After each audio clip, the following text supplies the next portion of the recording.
The restraints failed before the screaming stopped. Not hers. The station's. Alarms howled through the observation ring as the containment field flickered, recalibrated, then flickered again. Technicians shouted over one another in a language she didn't understand, their voices sharp with fear. The air smelled metallic, burned, wrong. She tasted blood where she had bitten her own tongue and forced herself to stay upright despite the gravity surges rocking the chamber. Someone had said this would be painless. They had lied. She lifted her head and met the alien's gaze through the translucent barrier. General Threxian Vale did not look away. He was enormous, even by the standards of the species that had conquered half the Persis reach. His armor was ceremonial black, etched with kill marks that glowed faintly red as the station's power fluctuated. His face was all sharp angles and plated ridges, eyes like molten amber set deep beneath a heavy brow. He was a being designed by evolution and war to intimidate. And yet, he was watching her like she was fragile. She noticed it even through the pain. The way his claws flexed, then stilled. The way his breathing slowed, controlled, deliberate. The way his gaze followed every tremor of her body, as if memorizing it. The translators crackled to life. "Subject stability is deteriorating," a voice said from somewhere behind him. "General, we must sedate or terminate." Terminate. The word landed with a dull finality that cut through her fear. Her name was Alara Miles. She had been a xenolinguist, not a soldier. She had been studying ancient relay ruins on the edge of human space, when the sky folded in on itself and the Varelian Dominion descended without warning. There had been no battle. No warning shot. Just precision, overwhelming force, and surgical abduction. They hadn't wanted prisoners. They had wanted her. Human. Alive. General Vale raised one clawed hand. "Wait," he said. The chamber lights dimmed as auxiliary power engaged. The alarm softened to a low, pulsing thrum. Around him, his subordinates froze. No one interrupted Threxian Vale when he spoke like that. The general stepped closer to the barrier. "Alara Miles," he said, her name shaped carefully by the translator. "Can you understand me?" Her vision blurred. Pain radiated through her nerves in waves as the experimental field interacted with her nervous system. She forced her mouth to move. "Yes," she whispered. "I understand." The silence that followed was heavy. He studied her as if hearing her voice had confirmed something he'd suspected but hoped was wrong. "You are in distress," he said. "That tends to happen," she replied hoarsely, "when someone straps you into a machine and turns your biology into a puzzle." Several technicians stiffened. One hissed something sharp and angry in their native tongue. Vale ignored them. "This procedure is necessary," he said. "Your species presents anomalies." She laughed, a weak, broken sound. "We get that a lot." His eyes narrowed slightly. Not in anger. In curiosity. The Varelians were conquerors, yes, but more than that, they were classifiers. Everything in the galaxy had a category. A function. A predictable response curve. Entire civilizations had fallen because they behaved exactly as expected. Humans did not. That was the problem. Humans fought without surrender even when defeat was mathematically certain. Humans bonded across species boundaries. Humans recovered from wounds that should have killed them.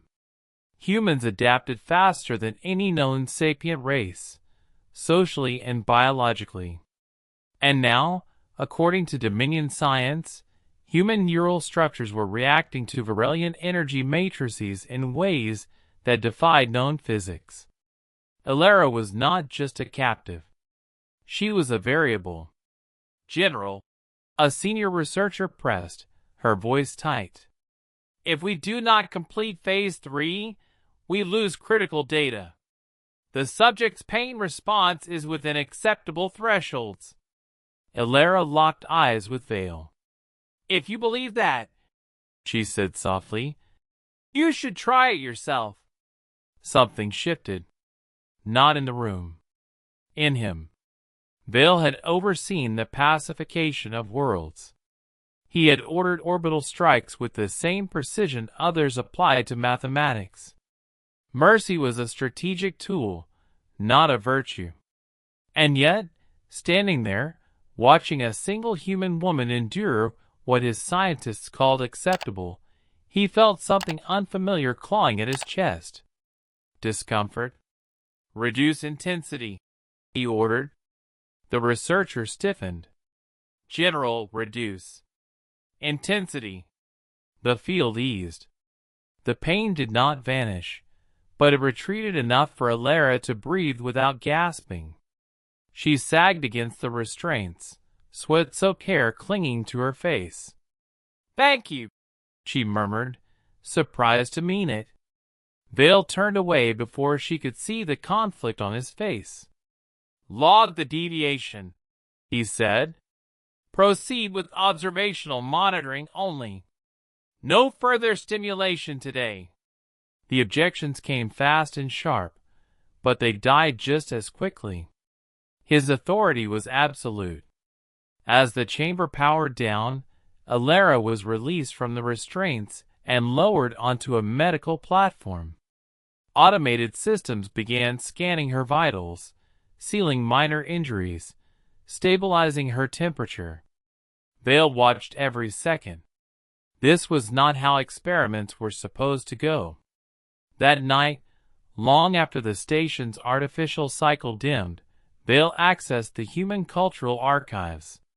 He told himself it was strategic.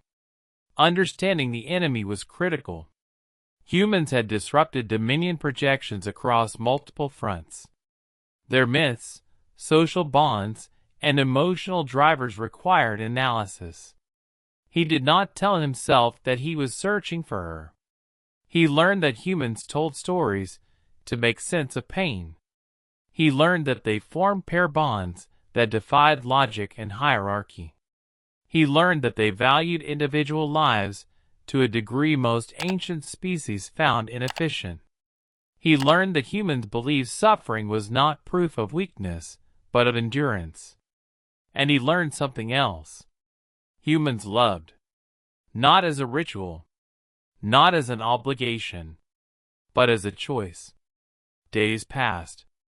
Elara recovered faster than predicted.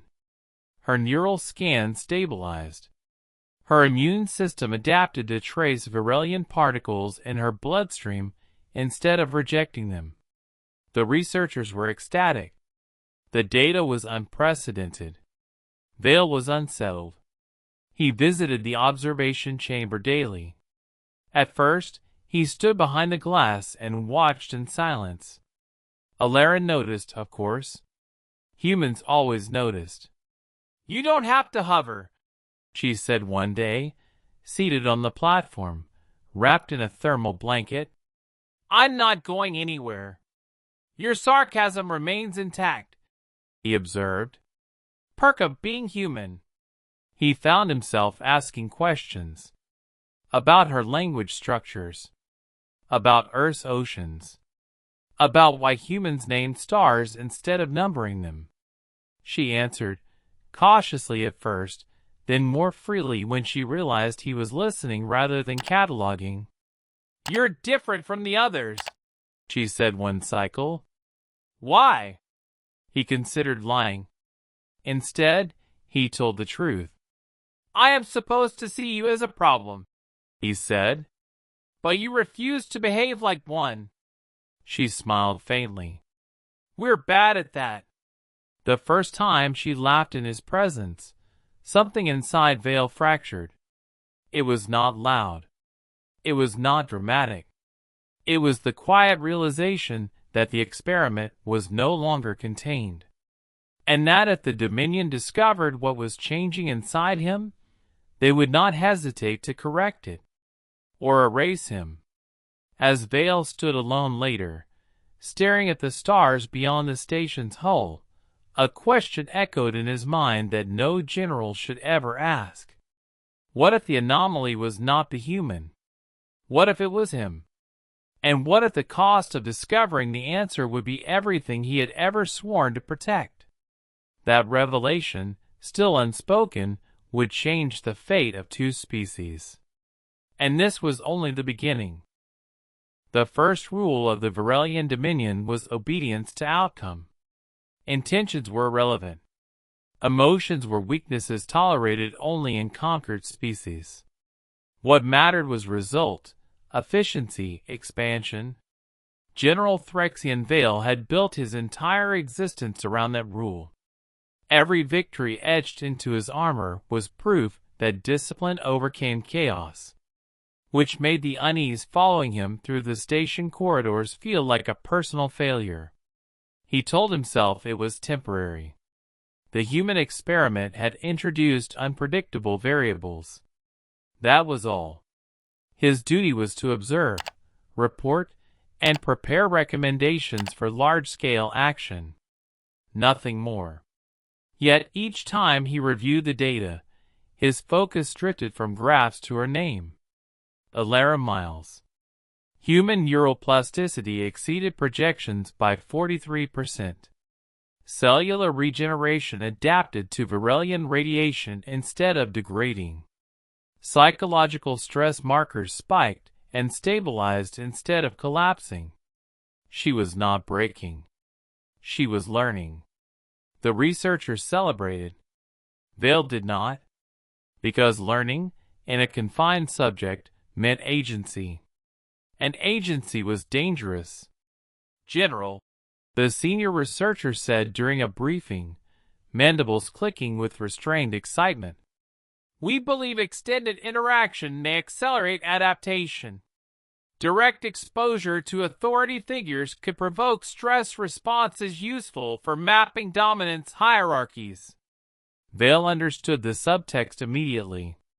They wanted him in the chamber, not behind the glass. Inside? No, he said. The room stilled. Your presence already influences outcomes. The researcher pressed carefully. If the subject associates you with reduced pain stimuli, it may reveal social imprinting tendencies. Alara was not a data point, Vale thought. She was a person. The realization struck him with enough force that he almost recoiled from it. I will consider limited interaction, he said at last. Under controlled conditions. It was a compromise, and the first crack in his command record. When he entered the chamber, unarmored for the first time, Alara noticed immediately. You look smaller without the armor, she said. He almost smiled. Almost. This environment is secure, he replied. Protection is unnecessary. Sure, she said. Tell that to the giant alien general standing 5 meters from me. He folded his arms behind his back, a posture of restraint. How do you feel? She studied him, searching for something beneath the authority. Better. Still tired. Still trapped. But better. Honesty, he noted. A consistent human trait. Only when we think it matters. The silence stretched. Vale felt acutely aware of the space between them. The faint hum of the station. The subtle warmth radiating from her body, so different from Varelian thermoregulation. You reduced the field intensity, she said quietly. That wasn't protocol. No. Why? Because watching you suffer changed me, he almost said. Instead, Excessive damage compromises data integrity. She snorted. Liar! The word should have angered him. It did not. What do you believe? He asked. I think you didn't like seeing me hurt, she said. And I think that scares you.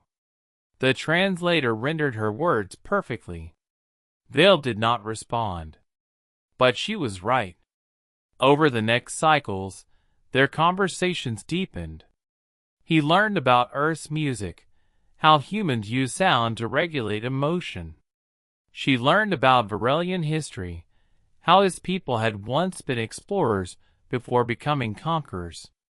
They spoke of philosophy, of survival, of what it meant to exist in a universe that rarely cared whether you did.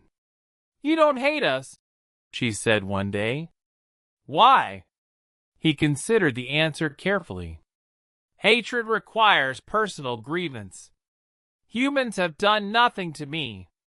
But you're at war with us. Yes. That doesn't bother you? War is function, he replied. Not emotion. She shook her head slowly.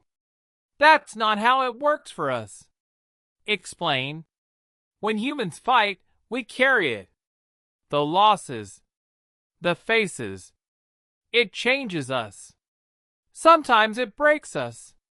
But we still fight because the alternative is worse. What alternative? Giving up who we are. Vale found himself replaying that phrase long after he left the chamber. Giving up who we are.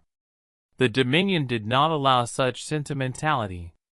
And yet, when the high strategists transmitted new directives, Vale felt something cold settle in his core. Escalate experimentation. Priority, reproductive compatibility. Subject status, disposable upon data acquisition. Disposable. The word burned. He returned to the chamber immediately. Alara looked up as he entered, reading his posture with unnerving accuracy. Bad news. Yes. How bad? Potentially terminal. She absorbed that without panic. Human resilience, he reminded himself. So this is it, she said. You finally figured out what you needed from me. They intend to push your biology beyond safe limits, he said. To force outcomes. Force, she repeated. That's very you. Not all of us. She met his gaze. What about you? The station lights dimmed as power routed to research sectors. Time was limited. I am reassessing priorities, he said. Her expression softened, just slightly. That sounds dangerous. It is. What happens if you don't comply? I will be relieved of command. And me? He hesitated. Termination, he said quietly. She stood, crossing the chamber until the barrier separated them by mere centimeters. Then don't let them, she said. The simplicity of the statement was devastating. I cannot dismantle the Dominion, he said. I'm not asking you to, she replied. I'm asking you to decide who you are. The question echoed louder than any alarm. That night, Vale made a decision no Varelian general had made in recorded history. He falsified data. He rerouted power. He delayed transmissions. He classified Alara's progress as unstable and inconclusive, buying time measured in days, perhaps weeks. It was treason. And it felt right. When he returned to the chamber, Alara sensed the shift immediately. You did something, she said. Yes. Something irreversible. Yes. She laughed softly. Humans call that crossing the line. What happens now? He asked. She looked at him with unwavering certainty. Now you stop pretending this is an experiment. Silence. Then, slowly, Vale reached out and placed his clawed hand against the barrier. Alara mirrored the gesture, her palm pressing to the glass. Between them, sensors spiked wildly, registering neural synchronization the systems could not explain. Two species. Two enemies. One moment of shared defiance. And somewhere deep within the Dominion's data vaults, a warning algorithm began to scream. Because the experiment had not failed. It had evolved. And the galaxy was not ready for what came next. The first indication that the Dominion had noticed came as silence. No new directives. No status pings. No routine oversight requests. For an empire that monitored every breath of its assets, the absence was louder than an alarm. General Threxian Vale stood alone in the command nexus, watching the starfield rotate beyond the viewport. His hands were clasped behind his back, talons digging into his palms hard enough to draw faint traces of blood. Pain helped him focus. It reminded him that he was still in control. Below decks, Alara Miles slept. Not sedated. Not restrained. Truly sleeping, her breathing slow and steady in the private medical suite Vale had reassigned under the justification of long-term observation variance. Every system adjustment he made layered another lie into the station's operational history. And lies, he knew, had mass. They bent trajectories. They altered outcomes. They attracted attention. The warning finally arrived as a Priority 1 transmission bearing the seal of the High Strategium. Vale opened it alone. The hologram that resolved before him was not a single figure, but three. The Triarchs. Ancient even by Varelian standards, their bodies supported by gravitic frames and neural augmentation lattices that blurred the line between flesh and machine. Their combined gaze fixed on him with surgical precision. "General Vale," the Central Triarch intoned. "Your reports show deviation." Vale inclined his head. "Clarify. Human subject E317 displays inconsistent progression metrics. Yet your recommendations advise delay rather than escalation. The data suggests diminishing returns under stress."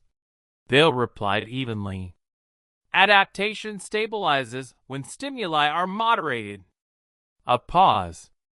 The Triarchs exchanged data silently, thoughts moving faster than speech. "You are aware," the leftmost said, "that the human variable threatens Dominion predictive models." "Yes."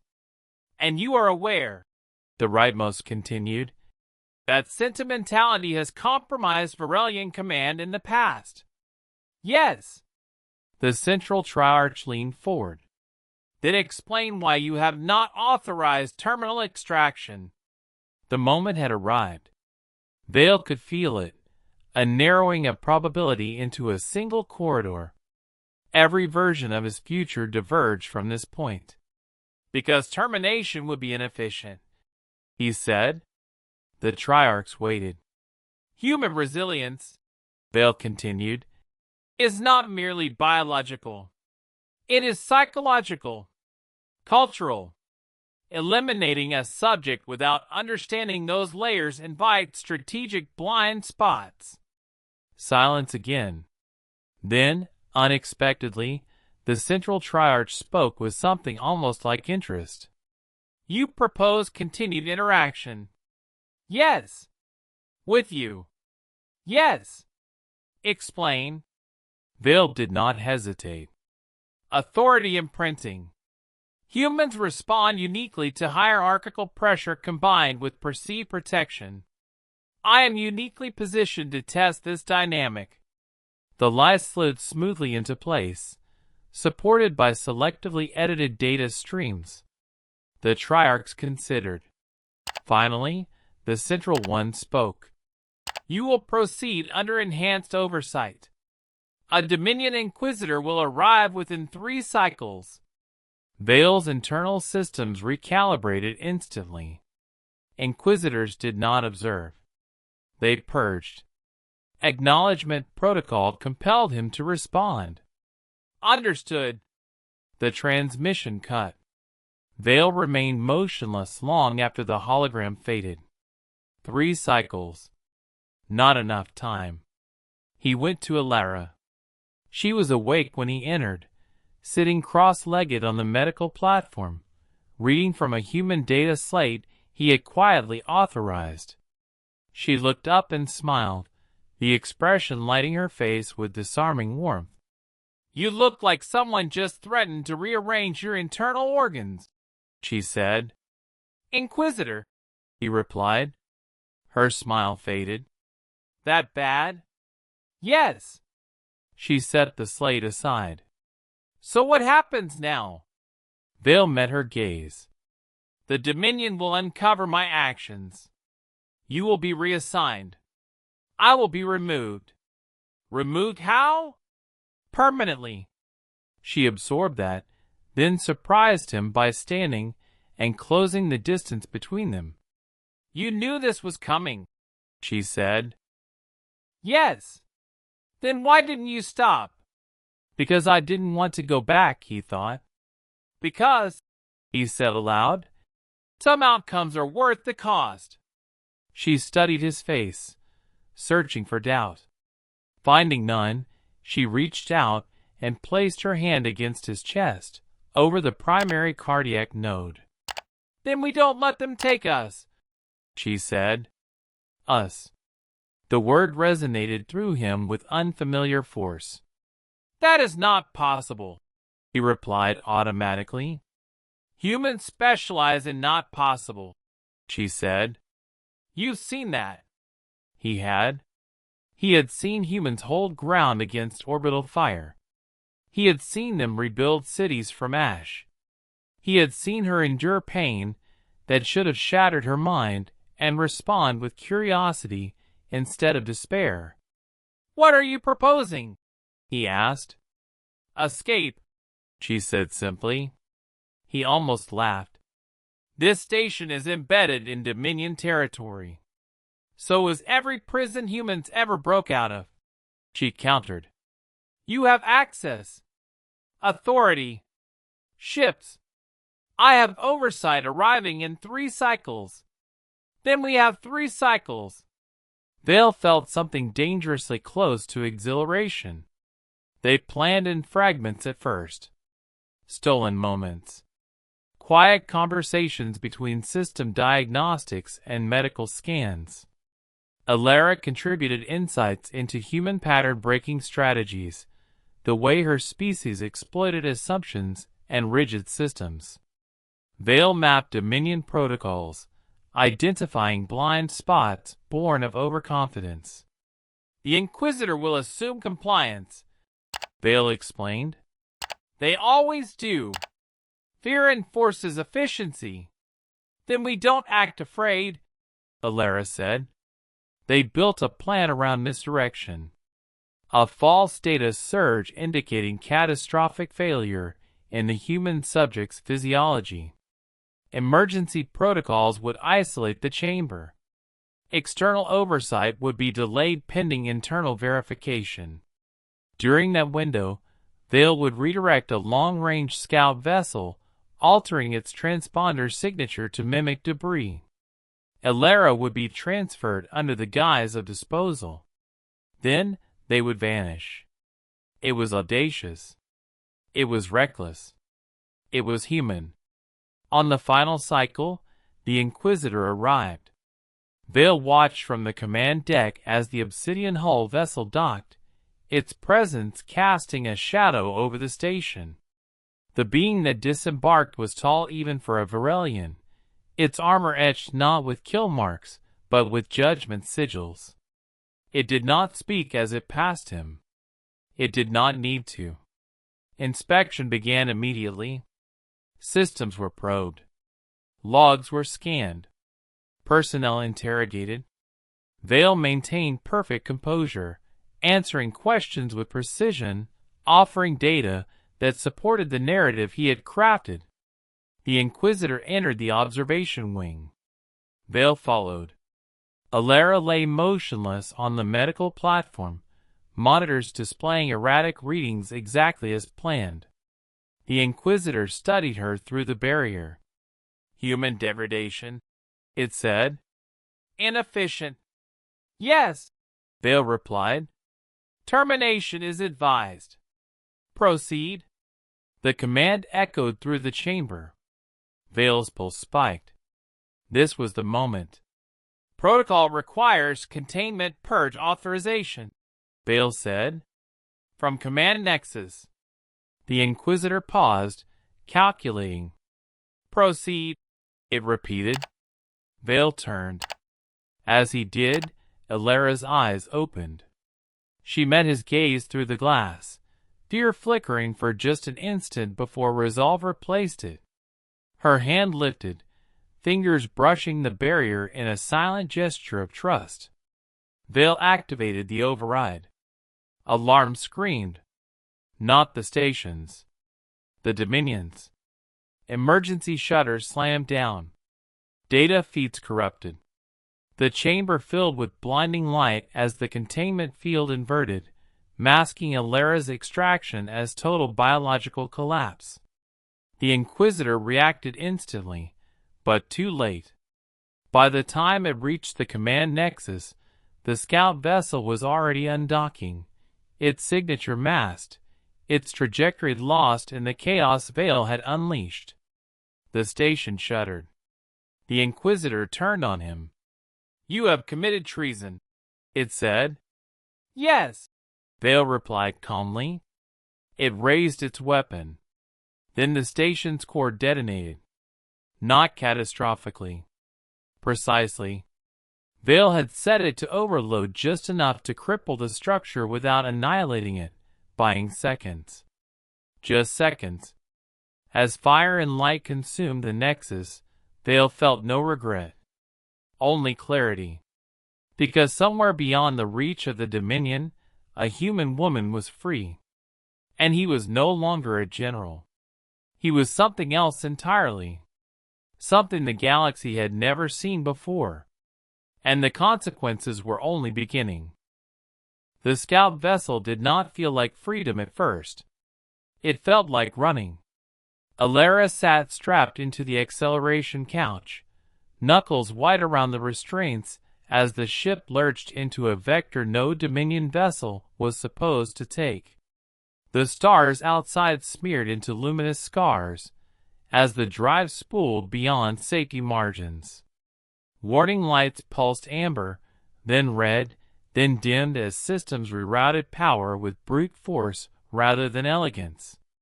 Human engineering philosophy, Vale had learned, favored survival over refinement. The irony was not lost on him. He stood at the navigation console, armor discarded, clad instead in a simple command harness. Without rank markings, without insignia, he looked less like a general and more like what he had become. A fugitive. The ship cleared the gravity well. Silence followed, broken only by the hum of the drive and Alara's steady breathing. "You blew up your station," she said finally. "Disabled," Vale corrected. "The core will recover." She turned her head enough to look at him. "You're very precise for someone who just burned every bridge he ever had." Precision is how I survive, he thought. "How do you feel?" he asked instead. "Terrified," she admitted. "Relieved. A little amazed. And," she hesitated, "angry." "At me?" "At the universe," she said. "At the fact that loving someone means becoming a target." The word love settled between them, no longer unspoken. "I did not plan for this outcome," Vale said quietly. "No," Alara replied. "You chose it." The distinction mattered. They traveled blind for 3 days. Vale avoided established lanes, jumping through regions marked only by ancient gravitational scars, and dead systems stripped bare by supernovae long past. Dominion sensors searched predictable space. Human fugitives did not move predictably. On the fourth jump, the ship's long-range scanners picked up a signal. Human. Elara felt it before the confirmation appeared on the display. Her posture changed, hope flaring bright and fragile. "That's a relay beacon," she said. "Old, but active. Colonial frequency." Vale's mandibles tightened. "Human territory." "Yes," she said. "Which means asylum. Or execution," he replied. "Your people may not welcome a Varelian war criminal." She unstrapped herself and stood, unsteady but determined. "Then we tell them the truth." The truth, Vale knew, was dangerous. But it was also something humans valued. They emerged at the edge of a fractured system orbiting a dim red star. Human defense platforms powered up instantly, weapons tracking, target lock snapping into place with brutal efficiency. "This is the United Human Coalition Cruiser Atlas," a voice crackled over comms. "Unidentified vessel, cut engines, and prepare for inspection." Elara stepped forward before Vale could respond. "This is Elara Miles," she said clearly. "Civilian abducted by the Varelian Dominion. I am alive. I am requesting asylum." Silence. Then sharply, "Repeat identity." She did.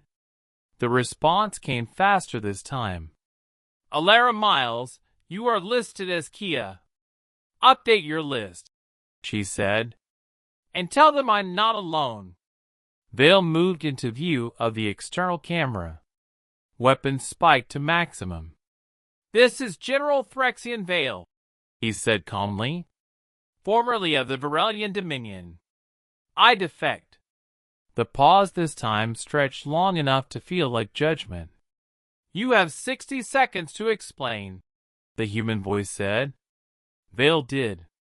He spoke of experiments, of adaptation, of Dominion projections that treated humanity as a solvable equation. He spoke of Elara's resilience, of what he had learned watching humans endure without surrender. He did not hide his role in Dominion campaigns. He did not excuse himself. When he finished, the silence returned. Then, unexpectedly, the human voice softened. "You really screwed this up," the commander said. "Yes," Vale agreed. "And you expect us to trust you?" "No," Vale replied. "I expect you to decide." That, Elara knew, was the moment. Humans debated quickly when stakes were high. Data flowed. Arguments sparked and collided. The Atlas held position, weapons still trained, but no longer advancing. Finally, the channel reopened. "Elara Miles," the commander said. "You're cleared for recovery. As for the alien, a beat. We'll talk." They were escorted, not imprisoned. That alone was a miracle. Human space felt chaotic to Vale. Ships of mismatched design. Stations patched and expanded rather than rebuilt. Civilian traffic interwoven with military presence in ways the Dominion would consider inefficient. And yet, it worked. Elara was reunited with her people first. Medical scans confirmed what Vale already knew. She was changed. Not damaged. Changed. Her nervous system showed hybrid responses to Varelian energy signatures. Her immune system carried dormant adaptations that fascinated human scientists and unsettled them in equal measure. "She's a bridge," one researcher whispered. "Whether we like it or not." Vale was confined, questioned, analyzed. Not tortured. Not erased. Humans argued about him. Some called for his execution, others for exploitation. A few, dangerously few, suggested listening. Ilara visited him whenever allowed. "They're afraid," she told him. "Not of you. Of what you represent." "And what is that?" "That the enemy can change." That idea, Vale was learning, was more destabilizing than any weapon. The Dominion responded within weeks. Border incursions, intelligence probes, a formal declaration branding Vale a traitor responsible for catastrophic data loss, subtle demands for Ilara's return. Human leadership refused. Publicly. Privately, the debates were brutal. "This could start a war," one counselor said. "It already did," Ilara replied. "You just weren't paying attention." She stood before them, no longer a victim but a witness. "They didn't take me because I was weak," she said. "They took me because we scare them. Because humans don't break the way they expect. And because someone like him looked at me and realized conquest isn't the same as survival." Vale watched from the chamber's transparent wall, barred from speaking but not from being seen. "Humans don't win by being perfect," Ilara continued. "We win by adapting. By choosing better when we know more." He chose better. The council voted. Narrowly. Asylum was granted. Conditional. Vale was not free. But he was alive. Months passed. The Dominion adjusted its strategy. Less direct engagement. More observation. More caution. The experiment had ended. Or so they believed. Because something had begun.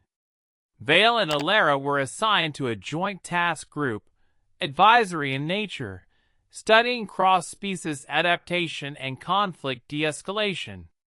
It was politics wrapped in research, suspicion masked as cooperation. They worked together, argued, learned, loved, quietly at first, then openly. Human media discovered them eventually. Images spread of a human woman and an alien general standing side by side, no weapons drawn, no fear in their posture. Reactions were explosive. Some called it betrayal. Others called it hope.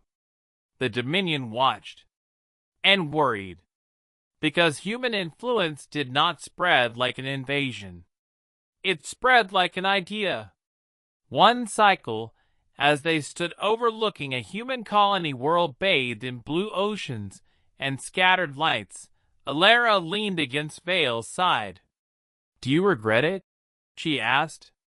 "Every loss," he said. "Every life I took under false certainty. And this?" He looked at her. At the world below. At the fragile, stubborn species that refused to fit into equations. "No," he said. "This is the first decision that feels true." She smiled. "Humans call that redemption," she said. Vale considered the word. Redemption. Not erasure. Not punishment. Change. Far beyond human space, Dominion analysts updated their models. Humanity was no longer classified as a variable. It was classified as a catalyst. And General Threxian Vale, once a weapon of conquest, had become the proof that even the most rigid systems could fracture under one impossible force. Choice. That realization would echo across the galaxy. Because if one general could fall in love instead of obeying, how many others might follow? And that question terrified empires far more than fleets ever could.